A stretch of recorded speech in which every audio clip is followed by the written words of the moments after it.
Welcome back to the class all of you. This is day number 14. ನಾವು ಇವತ್ತು ಏನ್ ಮಾಡ್ತೀವಿ ಅಂತಂದ್ರೆ ಟ್ರಿಗ್ನೋಮೆಟ್ರಿ ಚಾಪ್ಟರ್ದಾಗಿಂದ 1 ಮಾರ್ಕ್ಸ್ ಕ್ವಶನ್ಸ್ಗಳು ಯಾವ್ಯಾವ ಎಕ್ಸಾಮ್ದಾಗ ಬಿದ್ದಿದ್ವಲ್ಲ ಅವ್ನ ತಗೊಂಡ್ ಏನ್ ಮಾಡ್ತೀವಿ ಸಾಲ್ವ್ ಮಾಡ್ತೀವಿ. Without wasting the time will get into the class ನಾವು. ಏನೈತಿ ಫಸ್ಟ್ ಕ್ವಶನ್ ಸ್ಕ್ರೀನ್ ಮೇಲೆ ಬರತ್ತೆ ನೋಡ್ರಿ, ಮತ್ತೆ ಆಪ್ಷನ್ಸ್ ನೋಡ್ರಿ. ನಿಮ್ ತಲೆಯಾಗ ಏನ್ ಐಡಿಯಾ ಬರುತ್ತಾ ಅದ್ರ ಬಗ್ಗೆ ಸ್ವಲ್ಪ ಬಿಸಿ ಆಗ್ರಿ. tan 45 degree plus cot 45 degree equal to ಎಷ್ಟು ಅಂತ ಕೇಳತ್ತಾರ, ಅಂದ್ರೆ ವ್ಯಾಲ್ಯೂ ಕೇಳತ್ತಾರ. ಇದಕ್ಕೆ ಯಾವ್ದು ಶಾರ್ಟ್ಕಟ್ ಇಲ್ಲ. ಟೇಬಲ್ ಅನ್ನ ಹೆಂಗ ಈಸಿ ವೇ ಒಳಗೆ ನೆನಪಿಟ್ಕೋದು ಅಂತ ನಿಮ್ಗೆ ಹೇಳ್ಕೊಟ್ಟಿನಿ. ಪ್ರಾಕ್ಟೀಸ್ ಮಾಡ್ಬೇಕಾಗಿದ್ದು ನಿಮ್ಮ ಜವಾಬ್ದಾರಿ, ನೀವು ಮಾಡ್ಲೇಬೇಕು ಪ್ರಾಕ್ಟೀಸ್. ವ್ಯಾಲ್ಯೂಸ್ ನಿಮಗೆ ಗೊತ್ತಿಲ್ಲ ಅಂತಂದ್ರೆ ಇಂಥ ಪ್ರಾಬ್ಲಮ್ಸ್ ಅನ್ನು ಸಾಲ್ವ್ ಮಾಡಕ್ ಸಾಧ್ಯ ಇಲ್ಲ. ಸೊ ಅದಕ್ಕೆ ವ್ಯಾಲ್ಯೂಸ್ ಅನ್ನ ಪ್ರಾಕ್ಟೀಸ್ ಮಾಡ್ರಿ. ಈಗ tan 45 ಡಿಗ್ರಿ ಅಂದ್ರೆ ನನ್ಗೆ ಗೊತ್ತು 1 ಬರುತ್ತೆ. ಕಾಟ್ 45 ಡಿಗ್ರಿ ಅಂದ್ರೆ ಏನಾಕೈತಿ, tan 45 ಡಿಗ್ರಿದ ಉಲ್ಟಾ ಮಾಡಬೇಕು. ಓಕೆ, ಕಾಟ್ 45 ವ್ಯಾಲ್ಯೂ ಹೆಂಗ್ ಬರುತ್ತಾ? ಕಾಟ್ 45 ಬೇಕಂದ್ರ ಏನ್ ಮಾಡ್ಬೇಕು, ಯಾವಾಗೂ 1 ಡಿವೈಡೆಡ್ ಬೈ tan 45 ಮಾಡಬೇಕು. ಅರ್ಥಾತ? ಅಕಸ್ಮಾತ್ ಈಗ ಕಾಟ್ 60 ಡಿಗ್ರಿ ಬೇಕಂತಂದ್ರ 1 ಡಿವೈಡೆಡ್ ಬೈ tan 60 ಡಿಗ್ರಿ ಮಾಡ್ತೀರಿ.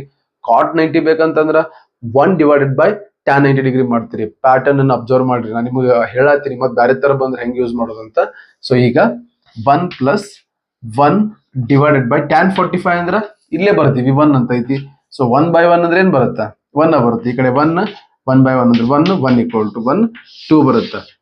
ಇದನ್ನ ಒಂದ ಸ್ಟೆಪ್ ದಾಗೂ ಮಾಡ್ಬೋದು. ನಿಮ್ಗೆ ಸಿಂಪ್ಲಿಫಿಕೇಶನ್ ಕರೆಕ್ಟ್ ಆಗಿ ಗೊತ್ತಲ್ಲ ಅಂತ ಹೇಳಿ ಸ್ಟೆಪ್ ಬೈ ಸ್ಟೆಪ್ ಮಾಡಿ ತೋರಿಸ್ತೀನಿ. This is all about first problem.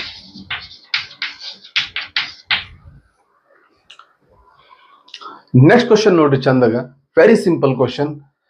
Cos theta equal to 24 divide by 25 ಐತಿ. ಹಿಂಗಿದ್ದಾಗ ಸೆಕ್ ಥೀಟಾ ಎಷ್ಟು ಅಂತ ಕೇಳತ್ತಾರ. ನೀವು ನೋಡ್ರಿ ಫಸ್ಟ್ ಗೆ ಗಿವನ್ ಇನ್ಫಾರ್ಮೇಶನ್ ಅನ್ನ ಚಂದಾಗಿ ಯೂಸ್ ಮಾಡ್ಕೊಡ್ರಿ. ಏನೈತಿದು, ಕಾಸ್ ಥೀಟಾ ಐತಿ 24 ಡಿವೈಡ್ ಬೈ 25 ಕೊಟ್ರ. ನಮಗೊಂದು ಫಾರ್ಮುಲಾ ಬಹಳ ನೀಟಾಗಿ ಗೊತ್ತೈತಿ. ಆ ಫಾರ್ಮುಲಾ ಯಾವ್ದು ಗೊತ್ತಾ ನೋಡ್ರಿ, ಕಾಸ್ ಥೀಟಾ ಅಂತಂದ್ರ ಏನ್ ಗೊತ್ತಾ, 1 divided by sec theta, right? ಮತ್ತೆ ಹಿಂಗೂನು ಬರೀಬಹುದು ಇದನ್ನ, sec theta is nothing but 1 divided by cos theta. ಇವೆರಡರದ್ದು ಮೀನಿಂಗ್ ಅನ್ನು ಬಹಳ ಚಂದ ಅರ್ಥ ಮಾಡ್ಕೋಬೇಕು ನೀವೆಲ್ಲರೂ. ನಾನು ನಿಮಗೆ ಕಾನ್ಸೆಪ್ಚುಯಲ್ ವಿಡಿಯೋ ಒಳಗೆ ಅದನ್ನ ಹೇಳ್ಕೊಟ್ಟಿನಿ ನೋಡ್ರಿ. Cos theta equal to 1 divide by sec theta. ಅದ್ರದ್ದು ಮೀನಿಂಗ್ ಏನಪ್ಪಾ ಅಂತಂದ್ರ, ಸೆಕ್ ಥೀಟಾದ ಉಲ್ಟಾನ ಕಾಸ್ ಥೀಟಾ, ಕಾಸ್ ಥೀಟಾದ ಉಲ್ಟಾನ ಸೆಕ್ ಥೀಟಾ. ಅದಕ್ಕೆ ನಾವು ಇನ್ನೊಂದು ಹೆಸರನ್ನು ಕರಿತೀವಿ. ಏನಂತ ಕರಿತೀವಿ, reciprocal of sec theta is cos theta, reciprocal of cos theta equal to sec theta. ನಾನು ನಿಮಗೆ ಒಂದು ಫಾರ್ಮುಲಾ ಹೇಳಿದ್ ನೆನಪೈತೆ, cos theta into sec theta equal to 1. ಬೇಕಾದ್ರೆ ನೀವು ಹಿಂದಿನ ವಿಡಿಯೋ ಒಳಗೆ ಹೋಗಿ ನೋಡಿದ್ರು ನಿಮ್ಗೆ ಗೊತ್ತಾಗೈತಿ. ಈಗ ಫಾರ್ಮುಲಾಸ್ ಅಂತೂ ಮಾಡಬೇಕು, ಬೇರೆ ಆಪ್ಷನ್ ಇಲ್ಲ. ಅದಕ್ಕಂದ್ರೆ ಫಾರ್ಮುಲಾಸ್ ಬಗ್ಗೆ ಸ್ವಲ್ಪ ಜವಾಬ್ದಾರಿಯಿಂದ ನೀವು ಏನ್ ಮಾಡ್ರಿ, ಪ್ರಾಕ್ಟೀಸ್ ಮಾಡ್ರಿ. ಈಗ ನೋಡ್ರಿ, ಕಾಸ್ ಥೀಟಾ ಅಂತಂದ್ರೆ 1 divide by sec theta, sec theta ಅಂತಂದ್ರೆ 1 ಬೈ ಕಾಸ್ ಥೀಟಾ. ನಿಮಗೆ ಏನ್ ಬೇಕು, ನಿಮಗ ಸೆಕ್ ಥೀಟಾ ಬೇಕು. ಸೆಕ್ ಥೀಟಾ ಅಂದ್ರೆ ಏನೈತಿ, 1 ಡಿವೈಡೆಡ್ ಬೈ ಕಾಸ್ ಥೀಟಾ. ಅದ್ರ ಮೀನಿಂಗ್ ಏನಂತಂದ್ರ, ಕಾಸ್ ಥೀಟಾನ ಉಲ್ಟಾ ಮಾಡಿದ್ರೆ ಏನ್ ಬರುತ್ತಾ, ಸೆಕ್ ಥೀಟಾ ಬರುತ್ತಾ. ಕಾಸ್ ಥೀಟಾ ಎಷ್ಟು ಕೊಟ್ರ, 24 ಬೈ 25 ಕೊಟ್ರ. ಅದನ್ನ ಉಲ್ಟಾ ಮಾಡು, ಉಲ್ಟಾ ಅಂತಂದ್ರ 25 ಬೈ 24 ಆಕೈತಿ. 25 ಬೈ 24 ಮುಗಿತಿದ ಆನ್ಸರ್. ಇದನ್ನ ನಾನು ಒಂದು 30 ಸೆಕೆಂಡ್ದಾಗೂ ಮುಗಿಸ್ಬೋದಿತ್ತು, ಬಟ್ ನಿಮ್ಗ ಅನಲೈಸ್ ಮಾಡುವಂತಹ ಒಂದು ಪವರ್ ಬರ್ಲಿ ಅಂತ ನಾನು ನಿಮ್ಗೆ ಇದೆಲ್ಲ ಮಾತಾಡತ್ತೀನಿ. ಅನಲೈಸ್ ಮಾಡೋದಂದ್ರೆ ಏನು, ಬರೀ ಫಾರ್ಮುಲಾಸ್ ಬೈಹಾರ್ಟ್ ಮಾಡಿದ್ರೆ ಇಡಲ್ಲ.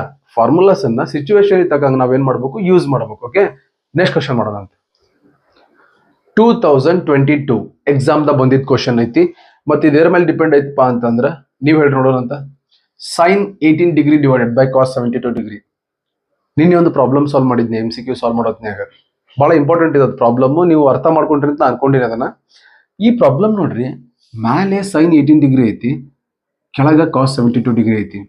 ಒಂದು ವಿಷಯ ಅರ್ಥ ಮಾಡ್ಕೋರಿ, ಇಂಥ ಪ್ರಾಬ್ಲಮ್ಸ್ ಬಂದಾಗ ನೀವು ಫಸ್ಟ್ ಥಿಂಕ್ ಮಾಡ್ಬೇಕಾಗಿದ್ದ ವಿಷಯ ಏನಪ್ಪಾ ಅಂತಂದ್ರ, ಎರಡನ್ನು ಸೇಮ್ ಮಾಡ್ಬೇಕು. ಅದು ಪ್ಲಸ್ ಮಾಡೋದಿರ್ಲಿ ಅಥವಾ ಮೈನಸ್ ಮಾಡೋದಿರ್ಲಿ ಅಥವಾ ಇಲ್ಲಿ ಕೊಟ್ಟಂಗೆ ಡಿವಿಷನ್ ಮಾಡೋದಿರ್ಲಿ, ಅಲ್ಲೇ ಕೆಳಗೆ ಏನ್ ಮಾಡ್ಬೇಕು, ಸೇಮ್ ಮಾಡ್ಬೇಕು. ಹೆಂಗ್ ಮಾಡ್ತೀರಿ same, with the help of complementary angles concept. ಈಗ ನಾನು ಈ ಸೈನ್ 18 ಹೆಂಗ್ ಬರೀತಿ ನೋಡ್ರಿ, ಸೈನ್ ಆಫ್ 90 ಮೈನಸ್ 72 ಅಂತ ನಾ ಬರಿಬಹುದಾ, ಇದನ್ನ ಬರಿಬಹುದು, ಏನು ತೊಂದರೆ ಇಲ್ಲ. ನೋಡ್ರಿ, ಸೈನ್ ಇದ್ದಲ್ಲೇ ಸೈನ್ ಬರ್ತೀನಿ. 18 ಡಿಗ್ರಿನ ನಾನು 90 ಮೈನಸ್ 72 ಡಿಗ್ರಿ ಅಂತ ಬರಿಬಹುದಾ, ಬರಿಬಹುದು. ಯಾಕಂದ್ರೆ 90 ಮೈನಸ್ 72 ಡಿಗ್ರಿ ಅಂದ್ರೆ 18 ಡಿಗ್ರಿನ ಬರುತ್ತಾ, ಏನು ತೊಂದರೆ ಇಲ್ಲ. ಡಿವೈಡೆಡ್ ಬೈ ಕೆಳಗೆ ಏನಾಯ್ತಂತಂದ್ರೆ ಕಾಸ್ 72 ಡಿಗ್ರಿ ಐತಿ. ನೋಡ್ರಿ, ಈಗ ಒಂದು ಫಾರ್ಮುಲಾ ನೆನಪು ಮಾಡ್ಕೊಳ್ಳೋಣ ಅಂತ. Sine 90 minus theta equal to cos theta ಬರುತ್ತೆ. ಈ ಫಾರ್ಮುಲಾ ಚಂದಾಗಿ ಅಬ್ಸರ್ವ್ ಮಾಡ್ರಿ. Sine 90 minus theta equal to cos theta. ಈ ಫಾರ್ಮುಲಾನ ಚಂದಾಗ ಅಬ್ಸರ್ವ್ ಮಾಡ್ರಿ. ನೀವು ಏನ್ ತಿಳ್ಕೊಬಹುದು, ನಾನು ನಿಮ್ಗೆ ಹೇಳ್ಕೊಟ್ಟೇನಿ. ಸೈನ್ 90 ಮೈನಸ್ ಥೀಟಾ ಅಂತಂದ್ರ ಈ ಸೈನ್ ಫಂಕ್ಷನ್ ಏನಾಕೈತಿ, ಕಾಸ್ ಆಕೈತಿ. ಇಲ್ಲಿ ಥೀಟಾ ಇರುತ್ತಲ್ಲ, ಇದು ಥೀಟಾ ಬರುತ್ತೆ. ಈ ಕಡೆ ಬರ್ರಿ, ಹೊಳ್ಳೆ ಈ ಕಡೆ ಬರ್ರಿ. ಸೈನ್ 90 ಮೈನಸ್ 72 ಡಿಗ್ರಿ ಅಂದ್ರ ಸೈನ್ ಇದ್ದಿದ್ದು ಏನಾಕೈತಿ, ಫಸ್ಟ್ಗೆ ಕಾಸ್ ಆಕೈತಿ. ಇಲ್ಲಿರುತ್ತಲ್ಲ 72 ಡಿಗ್ರಿ, ಅದು ಇಲ್ಲಿ ಬರುತ್ತೆ. ಯಾಕಂದ್ರೆ ಫಾರ್ಮುಲಾದಾಗ ಈಗ ಹೇಳಿನಿ, ಸೈನ್ ಆಫ್ 90 ಮೈನಸ್ ಥೀಟಾ ಅಂದ್ರ ಸೈನ್ ಇದ್ದಿದ್ದು ಕಾಸ್ ಆಕೈತಿ, ಥೀಟಾ ಇದ್ದಿದ್ದು ಥೀಟಾ ಇರುತ್ತೆ. ಇಲ್ಲಿ ನೋಡ್ರಿ, ಸೈನ್ ಆಫ್ 90 ಮೈನಸ್ 72 ಅಂತಂದ್ರ ಸೈನ್ ಇದ್ದಿದ್ದು ಕಾಸ್ ಆಕೈತಿ, ಇಲ್ಲಿ ಇರುತ್ತಲ್ಲ ಅದು ಇಲ್ಲಿ ಬರುತ್ತೆ. ಅದ್ರ ಕೆಳಗೆ ಏನಿತ್ತು, ಮೊದಲ ಕಾಸ್ 72 ಡಿಗ್ರಿ ಇತ್ತು. That means cos 72 degree cancel ಆಕೈತಿ, ಆನ್ಸರ್ 1 ಬರುತ್ತೆ. ಆಪ್ಷನ್ದಾಗ ಐತಿ, ಚೆಕ್ ಮಾಡ್ರಿ. ಅರ್ಥ ಆಯ್ತಲ್ಲ? ಥಿಂಕ್ ಮಾಡ್ರಿ ಅದ್ರ ಬಗ್ಗೆ. ಏನಾದ್ರು ಡೌಟ್ ಇದ್ರೆ ಕಮೆಂಟ್ ಸೆಕ್ಷನ್ ಹಾಕ್ರಿ, ನಾ ಬರ್ತೀನಿ, ಸಿಂಪ್ಲಿಫಿಕೇಶನ್ ತಗೊಂಡ್ಬರ್ತೀನಿ, ಫುಲ್ ಸಿಂಪಲ್ ಮಾಡ್ಕೊಂಡ್ ಬರ್ತೀನಿ ನಿಮ್ ಸಂಬಂಧ. ಓಕೆ, ಸೊ ಆನ್ಸರ್ ಎಷ್ಟಪ್ಪ ಅಂತಂದ್ರ 1. ನೋಡ್ರಿ, ಈ ತರ ಪ್ರಾಬ್ಲಮ್ಸ್ ಬಂದಾಗ ನಾನು ನಿಮ್ಗೆ ಆಗಲೇ ಹೇಳಿನಿ, ನೀವು ಮ್ಯಾಲಿಂದು ಕೆಳಗಿಂದನ್ನ ಸೇವ್ ಮಾಡ್ಬೇಕು. ಮ್ಯಾಲಿಂದನ್ನ ಕೆಳಗಿಂದ ಸೇವ್ ಮಾಡಕ್ ನಿಮಗ ಹೆಲ್ಪ್ ಮಾಡೋರು ಯಾರಪ್ಪ ಅಂತಂದ್ರ ಕಾಂಪ್ಲಿಮೆಂಟರಿ ಆಂಗಲ್ಸ್ ಕಾನ್ಸೆಪ್ಟ್, ರೈಟ್? ಅದಕ್ಕಂದ್ರೆ ಸೈನ್ ಆಫ್ 90 ಮೈನಸ್ ಥೀಟಾ ಏನಾಕೈತಿ, ಕಾಸ್ ಥೀಟಾ ಆಕೈತಿ.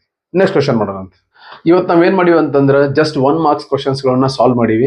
ಯಾಕಂತಂದ್ರೆ 2 ಮಾರ್ಕ್ಸ್ ಕ್ವಶನ್ ಅನ್ನ ಸಪರೇಟ್ ನಾಳೆ ಮಾಡ್ಬೇಕಂತ ಹೇಳಿ ನಾವು ವಿಚಾರ ಮಾಡೀನಿ. ಅದ್ರ ಸಂಬಂಧ ಇವತ್ತು 1 ಮಾರ್ಕ್ಸ್ ಕ್ವಶನ್ಸ್ ಇಷ್ಟ ಸಾಕು. ನಾಳೆ ಏನ್ ಮಾಡೋಣ ಅಂತ 2 ಮಾರ್ಕ್ಸ್ ಕ್ವಶನ್ಸ್ ಅನ್ನ ಸಾಲ್ವ್ ಮಾಡೋಣ. ಅಲ್ಲಿ ತನಕ ಏನ್ ಮಾಡ್ರಪ್ಪ ಅಂತಂದ್ರ ಟೇಬಲ್ಸ್ ಪ್ರಾಕ್ಟೀಸ್ ಮಾಡ್ರಿ, ಅಂದ್ರೆ ಟ್ರಿಗ್ನೋಮೆಟ್ರಿಕ್ ಟೇಬಲ್ ಪ್ರಾಕ್ಟೀಸ್ ಮಾಡ್ರಿ, ಜೊತೆಗೆ ಫಾರ್ಮುಲಾಸ್ ಎಲ್ಲ ಪ್ರಾಕ್ಟೀಸ್ ಮಾಡ್ರಿ, ಬರುತ್ತಾಗಿರಿ, ಮತ್ತ ಅನ್ರಿ. ನಿಮ್ದು ಜರ್ನಿ ಏನಾಗೈತಪ್ಪ ಅಂದ್ರೆ ಮುಂದಿಂದು ಚಲೋ ಇರುತ್ತೆ. ಓಕೆ, ನಾಳೆ ಬರೋಣಂತ 2 ಮಾರ್ಕ್ಸ್ ಕ್ವಶನ್ ಜೊತೆ. ಅಲ್ಲಿ ತನಕ ಗುಡ್ ಬೈ.